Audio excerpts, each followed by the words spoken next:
그 다음 구절에 가면은 자제를 미탈하면은 타제를 불석이니라. 자기의 죄를 벗어나지 못하면은 남의 죄를 섭받지 못하나니라. 그러니까 이제 자제를 미탈하면 입성스님이 학인을 총체적으로 이끌어가는데 스님 입성스님 자신이 모든 것을 지키면서 여러 반을 학인들을 대해가지고 지켜라 해야 그것이 효과가 있죠. 효과가. 이제 관람객들이 오면은 여기는 들어오시는 곳이 아닙니다 하고 소리를 지르는 것을 내가 종종 봤어요. 그러지 말고 미안하지만 여기는 들어오시는 곳이 아니에요 이렇게 하는 거하고 어디 전혀 다른 느낌을 줄 거예요. 어느 때 몇 년 전에 할아버지 한 분이 여기 처소에 들어오는 거예요. 피아당 옆으로. 그래서 그때는 그 감나무가 커다란 감나무 있었는데 거기에 이제 모셔가지고 제가 차를 이제 대접한 일이 있고, 또 언젠가는 부처님 오신 날 70이 넘으신 노수녀님이 아랫사람의 부축을 받고 오셔요. 어디서 오셨습니까? 그랬더니 카메라 수원에서 왔다고 해요. 그곳은 나오지 못하는 곳인데 어떻게 나오셨죠? 그러니까 뭐라고 하냐면은 마침 내 동생이 독일에 찾아왔기 때문에 그래서 나오게 됐다면서 문사에 오셨던 거예요. 그래서 피아당에 이제 살 때인데 은교실로 딱 들어오시게 해서 차를 대접하고 아마 선물도 드렸을 거예요. 그래,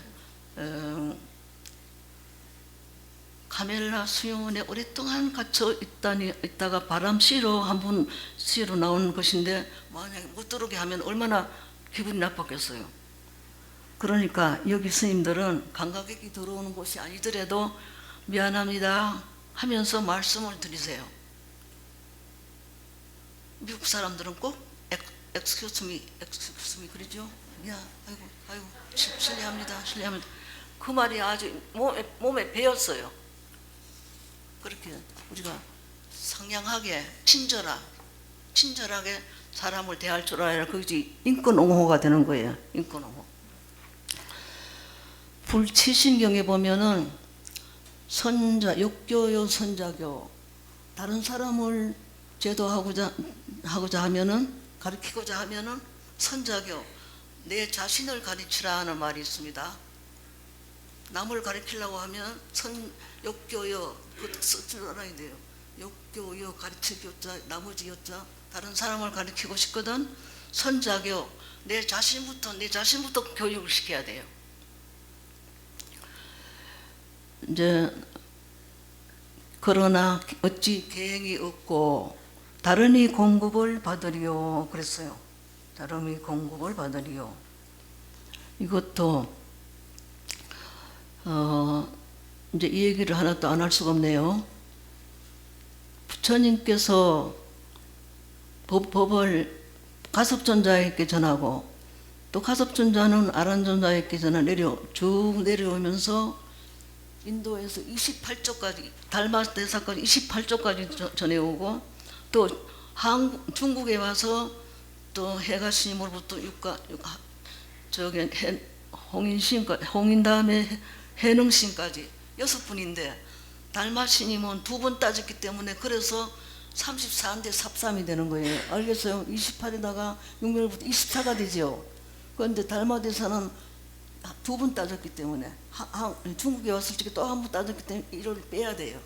그래서 보태면은 33조사를 하지 말고 삽삼조사라 그래. 삽삼조사라 그랬는데 그 중에 이제 25조 삽삼조사가 25조 마라나 존자라고 있는데 마라나 존자의 제자로 항루나 존자가 있었어요. 근데 항루 존자가 움직이면 하면은 500마리 학이 화 하고 따라 나서는 거예요. 그래서 그 숙세의 인연을 여쭤보니까 스승님 마라나 존자가 대답을 하기를, 그대가 옛날에 비구였을 때 용궁에 고향을 받으러 갔는데 제자 500명은 한 사람도 영궁에 가서 고향을 받을 만한 법력이 없기 때문에 그래서 데리고 가지 않고 혼자 가서 잘 잡수고 오시는 거예요. 그러니까 가만히 있겠어요? 제자들이 항의를 하기를, 스님께서는 항상 말씀하시기를 법에 평등한 자는 먹는데 식에도 또한 능히 평등하다고 하시더니 실제로 그렇게 하지 않으니 어찌 성인이라 할 수 있겠습니까? 그러니까 미안하다는 생각이 들어가지고, 제자들은 아직 시원을 받을 만한 법력이 없지만은 제자들을 다 인솔하고 용궁에 가서 고향을 받고 왔어요. 그로부터 생을 부리고 육도윤회를 하는데 500제자는 공덕이 없으면서 용궁의 고향을 받았기 때문에 날개 달린 날짐승이 되어버렸어요. 날개 달린 날짐승. 그래서 어떻게 하면은 이 500학을 제도할 수 있습니까? 하니까 그 스승님께서 개송 하나를 지었습니다. 신수망경전하니 마음이 망경을 따라서 전하니 전처 실령유라, 전하는 것보다 한보다 다 어둡다 이 말이야. 수류 인덕성 하면은 유를 따라서 성품을 인정할 것 같으면은 무희 영무, 기뻐할 것도 없고 즐거워할 것도 없나니라. 이렇게 이제 개송을 가르쳐 줬어요. 이 개송을 500마리의 학들이 아주 진지하게 받아들여서 그 학들이 전부 날개 달린 몸을 벗어나서 해탈했다는 그런 얘기가 있습니다. 그런 얘기가 있어요. 그러니까 우리가 대중구약 많이 들었죠. 우리가 그런 걸 받을 만한 법력이 있어서 다 받았습니까? 없어서 받았습니까? 덮어놓고 받는 거예요. 뭐 아무 생각 없이 받는 거예요. 오기만, 대중구약 오기만 하면 뭐 희희낙낙하고 좋아하는 거예요. 어? 이제 여기에 개라는 얘기가 나오니까 자장육사 얘기를 빼놓을 수가 없네요. 자장육사가 굉장히 이제 진골이었었어요. 아주 가문이 굉장히 높았습니다. 그런데 신라 제1의 귀족인 진골 출신인데 늦게까지 아들이 없었더니라 이제 그 부모님들이 기도를 해가지고 낳았어요. 그래서 이제 자장육사가 태어났는데 어느 날 어머니가 병이 들어서 품 안으로 들어온 태몽을 꾸고 서가모니 부처님이 탄생하신 4월 초파일에 태어났어요. 근데 그 당시에 왕 선덕여왕이라는 여왕이 조정에서 대신한 사람을 물색하던 중에 자장육사가 아주 적임자로 추천이 됐어요. 근데 아무리 불러도 자장육사가 응하지 않는 거예요. 그래서 굉장히 아주 경로를 했습니다. 왕이 화가 나가지고 내 명령에 응하지 않으면 죽이겠다고 하니까 자장육사는 오영 시판에 다 써야 되는데 이걸 맞추기 위해서는 내가 그냥 할 때 귀로 잘 들으세요. 눈으로 안 해더라도 오영 일일 지계의사언정, 내가 차라리 하루 동안 개를 지키면서 죽을지언정 불언 100년 파괴이생이라, 개를 파하면서 100년 동안 살기를 원하지 않노라 그랬어요. 그때 비군이라는 영화를 하게 됐는데 그때 비군이들이 조계사 법당 앞에 한 500명 이상이 모였습니다. 전국의 비군이들이. 그때 내가 손가락 여기를 피를 내가지고 이 개송을 줬어요. 혈서를 썼습니다. 혈서. 그러니까 다른 사람 뭐 파괴 무슨 뭐 사필기정이다 뭐 여러 소리 썼는데 나는 이거 16자를 썼습니다. 이 손가락에 피를 내가지고. 그래 그게 신문에 대표적으로 신문에 보도가 됐어요. 그런 이제 자장육사는 그와 같이 개를 지키면서 죽을지언정 개를 안 지키면서 살기를 원하지 않았다 이거예요. 자장육사는 그 후에 자장육사는 중국의 종남신 공덕사라는 절에 가서 보선 유사회께서 3년간은 수행을 하고 그리고 귀국해서 통도사로 들어왔어요. 통도사는 부처님의 사리를 모시기 때문에 불찰대본산 통도사, 또 그 다음에 해인사는 팔만장력을 모셨기 때문에 법찰대본산, 또 송광사는 16국사가 배출했기 때문에 성찰대본산, 이렇게 3보사찰이에요. 그 다음 기조를 갑니다. 행이 없는, 수행이 없는 빈 몸은 길로도 이익이 없고 무상한 뜬 목숨은 아무리 아껴도 보존치 못하나니라. 부처님은 80세를 살아야 하는데 20세를 일찍 돌아가셨어요. 그래서 세존 20년 여음이 계보아손이라는 말이 있어요. 세존께서 20년 동안 더 누릴 복을 계보아손, 대개 우리 부처님의 자손들이 우리들이 대신 받고 있습니다. 그래서 우리 대중고향 많이 들어오는 것 같아요. 응? 부처님이 받을 복을 우리가 대신 받고 있는 거예요. 이제 천천히 자세하게 하는 그런 생각 거충 넘어갑니다. 이제 원효 스님께서 계율에 대해 굉장히 많은 이야기를 하고 있습니다. 부처님께서도 말씀하시기를 내가 계율을 가지지 않았던들 사막도에 떨어져서 오히려 하천한 사람의 몸도 받지 못했거늘. 부처님 말씀이에요.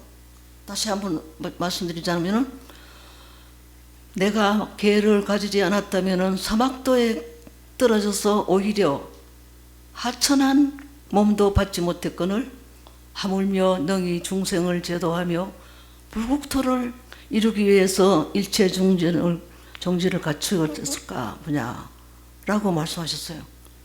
그래서 계를 바했다면은 부처님이 사막도에 떨어질 뻔했다는 그런 말씀이에요. 정신 차리지 않겠어요? 스님들, 부처님께서도 이렇게 말씀하셨습니다. 용상의 덕을 바래서 구당 부조적하세요. 용상의 덕을 바래서 능히 긴 고를 참고. 이제 흔히 큰 스님들을 용이나 코끼리에 비유하는데 왜 그러냐면은 용은 바다 중생 가운데 왕이고 코끼리는 육지 중생 가운데 중생의 왕이기 때문에 코끼리는 코도 길지만은 코도 굉장히 그렇게 긴 코 보셨습니까? 코끼리는 코도 굉장히 길지만은 덩치도 커요. 덩치도. 그래서 용상이라 하면은 큰 스님을 비유한 거예요. 우리가 살고 있는 성불장인데 그 성불장 청풍여에 용상방이 걸려 있습니다. 그래 이제 힘에는 여러 가지 힘이 있어요. 여러 가지 힘인데 아이는 배고파도 울고 엄마가 보고 싶어도 울고 과자가 먹고 싶어도 울음으로 다 표현해요. 또 서양이나 동양이나 똑같이 아이는 싫으면 우는 거예요. 뭐든지 불편한 점이 있으면 울어가지고 자기 구하는 것을 표현하는 겁니다. 그런데 스님들 사무는 뭐가 힘인 줄 아세요? 인욕이 힘이에요. 왕은 건의가 힘입니다. 걸음걸이도 보통 사람과 달리 어깨를 제치고 아주 빨리 걷는 그런 오종종한 걸음이 아니고 느린 아주 점잖게 걷죠. 임금이 되려면 걸음걸이도 익혀야 하고 배워야 하고 말투도 궁중의 법도에 맞게 배워야 해요. 아라한은 정진하는 것이 힘이에요. 아라한은. 또 스님 중에서 인욕 잘하는 스님은 큰 스님입니다. 인욕을 잘해야 하는데 인욕이 잘 안 되죠. 인욕.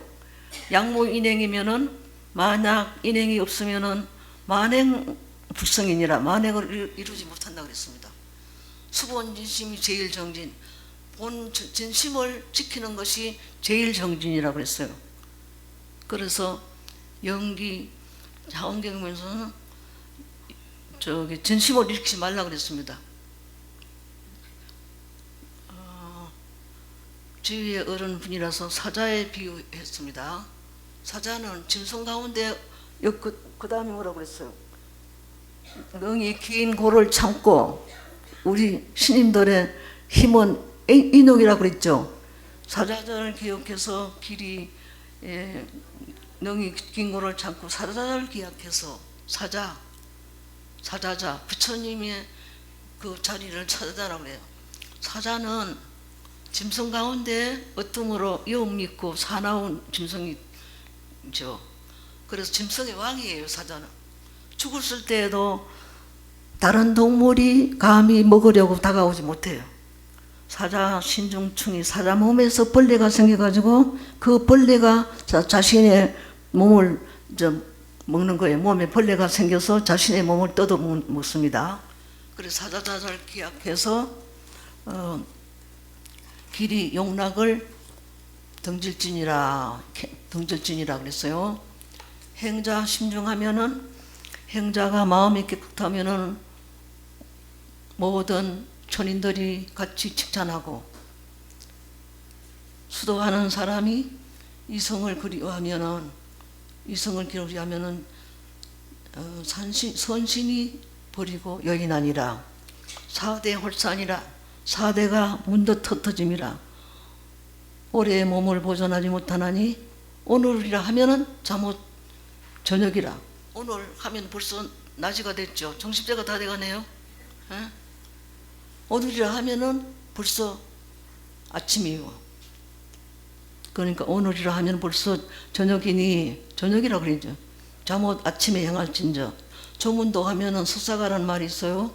아침에 도를 이루면은 저녁에 죽어도 좋다 이거예요. 죽어도 좋다. 세상의 즐거움이 후에 그거는 어찌 탐착하며 한 번 참는 것이 길이 즐겁거늘 어찌 참지 아니하겠 어찌 닦지 아니하니요 이 말이에요. 그게 고진감래 고가 다하면은 낙이 온다는 말이 있는데 고진감래 고가 다하면 단 것이 온다 그런 말이 있는데 그 반대 말은 낙진고래라는 말이 있어. 낙이 다하면 고가 온다. 그거보다는 앞에 말한 고진감래가 더 낫겠죠. 하은경에 보면은 또 진심에 대한 거 차라리 백만 탐심을 일으킬지언정 불기 일념 진심이란 말이 있어요. 한 생각 진심을 일으키지 않겠다 이 말이에요. 탐심보다는 진심을 더 찾겠습니다. 백만 탐심을 일으킬언정 불기 일념 진심이라 진심을 일으키지 않나니라. 그런 말씀이 또 하은경에 또 나와요. 전심이 더 무서운 거예요. 탐독, 탐진치가 다 세 가지 독한 것이지만은 뭐가 제일 독합니까? 아유, 성내는 마음이 제일 독한 거예요. 성이 나면은 사람을 죽일 수도 있어요. 그러니까 진심 일으키지 말아야 되겠죠. 우리들은 도인이 탐하는 것은 다음 구절에 가서 도인이 탐하는 것은 이 행자가 수치요 출가해서 부가 되는 것은 군자가 깃들일 뿐이야 웃을 바니라. 죽으면은 누구나 다 흙으로 돌아가는데 인간은 왜 내국과 니국더니 부활을 쓴 톨스토이의 말인데 들어보세요. 톨스토이 부활을 쓴 톨스토이. 죽으면은 누구나 다 한 점의 흙으로 돌아가는데 인간은 왜 내 것과 네 것 우리의 것을 구분하며 소유를 위해서 싸우는지 모르겠다. 내 것으로 만들겠다는 소유욕이 인간에게는 누구나 있죠. 그런데 그 소유욕의 도덕성을 이제 파괴한다고 해서 그래서 톨스토이는 과욕 때문에 모든 것을 잃고 나중에 목숨까지 잃는다는 그는 로시아의 비하를 얘기합니다. 어느 날 들어보세요. 어느 날 왕이 농부에게 해가 저물기 전에 말뚝을 박는 모든 땅은 네가 다 가져 좋다 그렇게 말했어요. 그래서 욕심쟁이 농부는 동이 트기 전에 무섭게 대지를 달리면서 막 되도록 멀리 말뚝을 쳐나가는데 너무 말이 나갔기 때문에 해가 저물기 전에 집으로 돌아가기 전에 돌아오지 못하고 죽고 말았다는 그런 얘기가 있어요. 그 인간의 욕심이 얼마나 독한 줄 알겠죠. 톨스토이가 한 말입니다. 군자의 웃을 바니라. 군자는 이제 학식과 덕망이 높은 교양이 있는 사람을 군자라고 그래요. 자은이 부짐이언을 이 말이 다함이 없거늘 탐착하기를 말지 아니하며 자라 할 적에 이건 차라 하지 마. 교통 차단할 적에는 그걸 발음을 차라고 하지만은 교통 차단한다. 그런데 자라고 이것저것 치라 할 적에 자라고 읽어야 돼요. 여기서는 자라고 읽으세요. 발음하세요. 이것저것 이거 이러한 말이 다함이 없거늘 탐착하기를 말지 아니하며 또 이 다음에는 이 다음이란 다음엔 안 해야지 그렇게 하는 것을 말지 아니하는 다음이 없거늘 애착을 끊지 아니하며 또 이 일이 한이 없거늘 세상을 버리지 아니하며 저 깨하는 것이 다음이 없거늘 끊을 마음을 일으키지 아니함이로다. 이렇게 이제 다 안 하겠다 하면서 자꾸 하는 것이 우리의 행위예요. 안 하겠다. 담배를 안 피우겠다. 술을 안 먹겠다.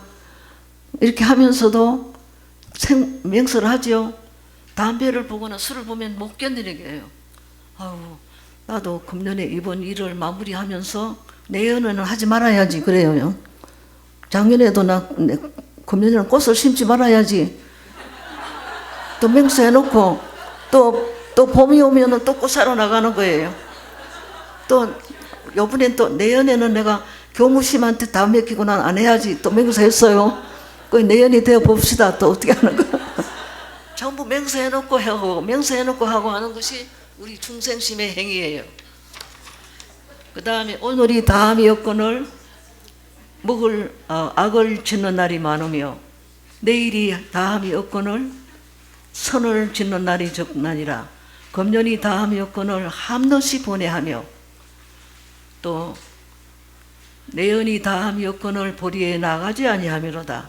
때때로 옮겨서 속히 낮과 밤을 지내며 나날이 옮겨서 속히 달이 지나가고 다달이 옮겨서 문득 내년에 이르르며 연년이 옮겨서 잠깐 사이에 죽음의 문에 도달하나니라. 여러분들 다 우리 앞에는 죽음이 딱 놓여있어 가로 놓여있어요. 자, 언제 또 호명을 할지 몰라요. 연호대왕이 아무개야 부르면 죽어야 돼요. 죽음의 사자가 아무개 명성이 하고 부르면 안 죽을 수가 없지. 그러니까 금년이라 하면 오늘 하루뿐입니다. 자, 오늘 2016년도 12월 30일 지금 9시 19분 21분이 됐나? 4월은 오늘뿐입니다. 오늘뿐이에요. 내연이 다함이 없거늘 보리에 나가지 아니하미로다. 내가 가만히 따져보니까 한번 따져봤어요. 365일 곱하기 87 해보니까 여태까지 산 날짜가 31,755일이에요. 이거 봐, 31,752일을 뱃속에 들은 것까지 합해서 그렇게 살았습니다. 그런 제가 이제 여러분들 오래오래 살 것 같죠? 제가 우문사 서울 청룡사에 10년간 있다가 40살에 우문사에 내려왔습니다. 근데 거기 금당 한 곳에서 스님들이 다 생활하고 있어요. 금당 하나 가지고. 금당 큰 방에는 치문, 사집, 사교반이 살고 금당 지대방에는 하은경반이 살았어요. 그래서 지금 46년째 살고 있는데 나도 이 세상이 얼마나 남지 않았죠. 얼마 남지 않았어요. 거짓말이 아니에요. 얼마나 남았다는 것은 몇 달 후가 될 수도 있고 10년 후가 될 수도 있고 모르겠어요. 또 15년이 될 수도 있는 거죠.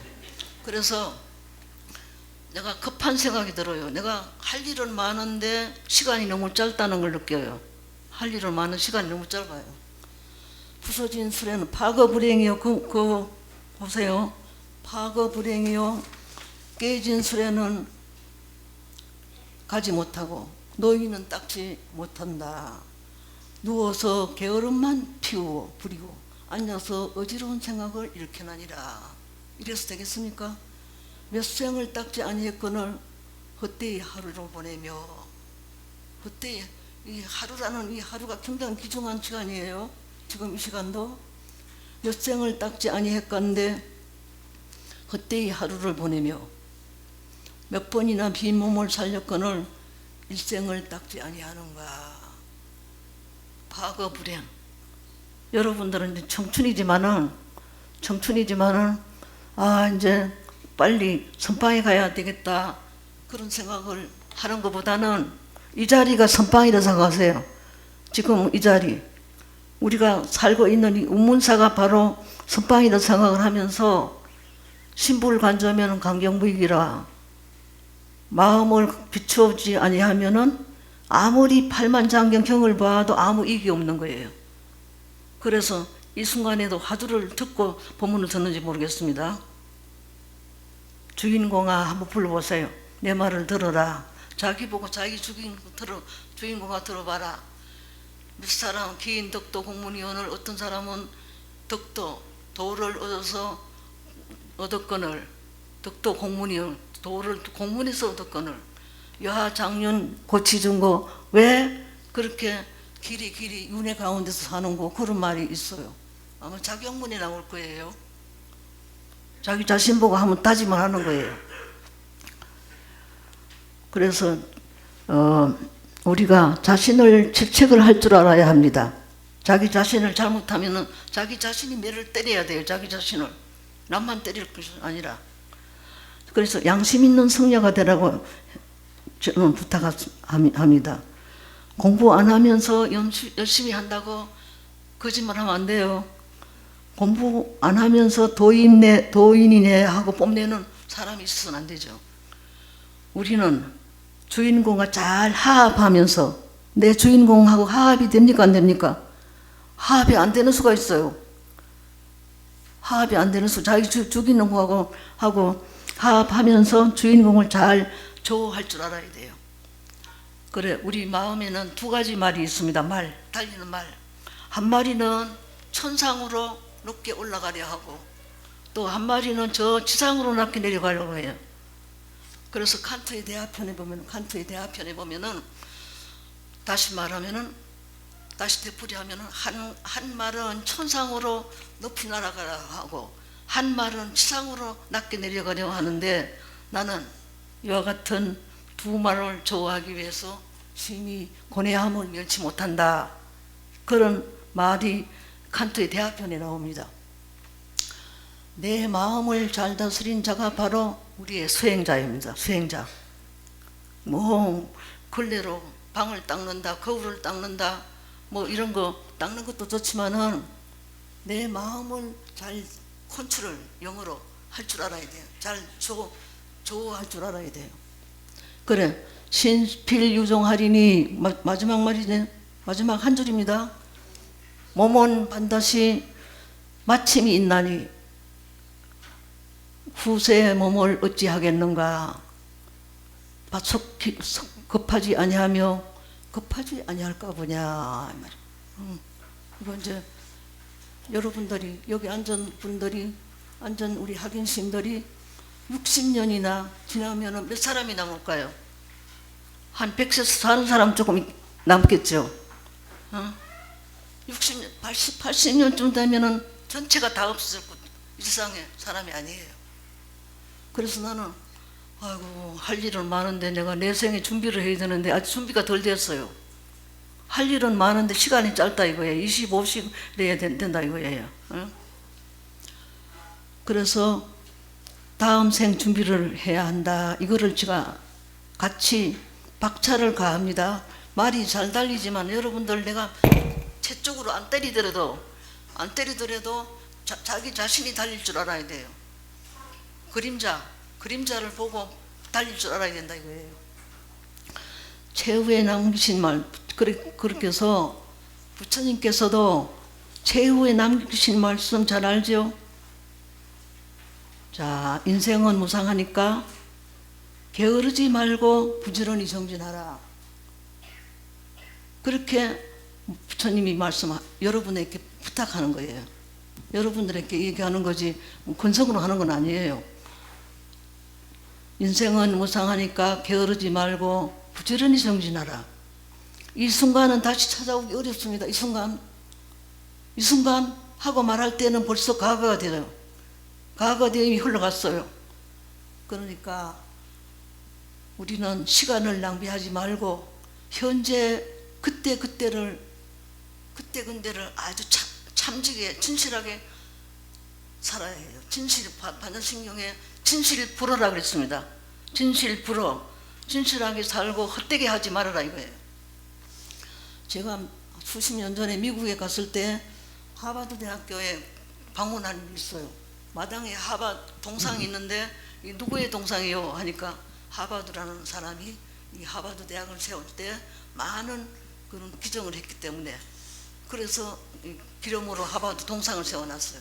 그 옆에는 보리수가 있어요. 그래 보리수가 우리나라 보리수하고 조금 달라요. 열매가. 내가 따가지고 와서 저 식물 채석한데 넣었습니다. 근데 하버드 대학교에는 교문에 여기저기 뭐가 글이 써 있는데 베리다스라고 그렇게 적혀 있어요. 그래 무슨 말이냐고 물었더니 라틴어로 진실하다는 말이라고 해요. 진실하다. 그 말이 바로 하버드 대학교 교훈이라고 합니다. 그래서 동서남북에 다 그렇게 써 있어요. 다시 또 물어보니까 진리라고 했어요.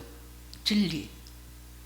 밖에는 진실이라는 말하고 진리라는 말하고 뭐 동의이어가 아니라 같은 뜻을 가진 뜻이에요. 이어 동의예요. 이어 다른 말로 하지만은 똑같은 뜻이다 이거예요. 그리고 최고 지성인 하버드 대학교의 교훈이 진리라는 말이에요. 그러니까 진리에 입각해서 이거는 이제 내가 하는 말입니다. 내가 말하면 진리에 입각해서 크고 작은 일에 진실하라 이거예요. 그래서 내가 본문집을 낼 적에 직사일진이라고 했습니다. 직사일진. 모든 일에 입각해서 진실하라. 크고 작은 일에, 큰 일에만 진실할 게 아니라 조그만 일에도 진실하다 이거예요. 크고 적은 일에 입각해서 진실하라. 로 말로 오늘 강의를 마치겠습니다. 감사합니다.